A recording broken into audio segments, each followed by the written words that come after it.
தாய்மான் திட்டத்துக்கு கீழே பயன்பெற பயனாளிகளுக்கு நேரடியாக அவங்க வாங்கிக்கணுமா இல்லை அவங்க வீட்டுக்கு கொண்டு போய் கொடுத்துருவாங்க?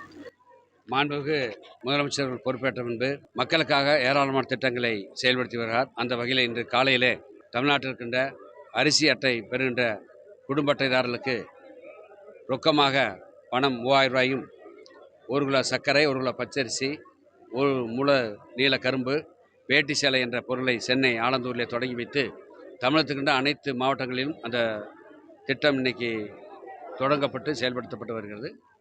அதோடு கூட்டுறவுத்துறையின் சார்பாகவும் உணவுத்துறையின் சார்பாகவும் இன்றைக்கி 65 வயசுக்கு மேற்பட்டவர்கள் மாற்றுத்திறனாளிகளுக்கு இல்லம் தேடி ரேஷன் பொருள் கொடுக்கின்ற திட்டத்தை முதலமைச்சர்கள் தொடங்கி வைத்தார்கள். அதற்கு பெயர் தாய்மானவர் என்ற திட்டத்தை பெயரிட்டு இன்றைக்கி வீடு தேடி அந்த பொருளெல்லாம் வழங்கப்பட்டு வருகிறது.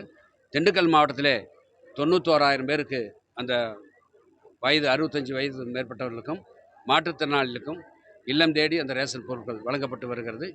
தமிழகத்திலே சுமார் 26 லட்சம் பேருக்கு மேற்பட்டவர்கள் இதன் மூலமாக பயன்பெற்று வருகிறார்கள்.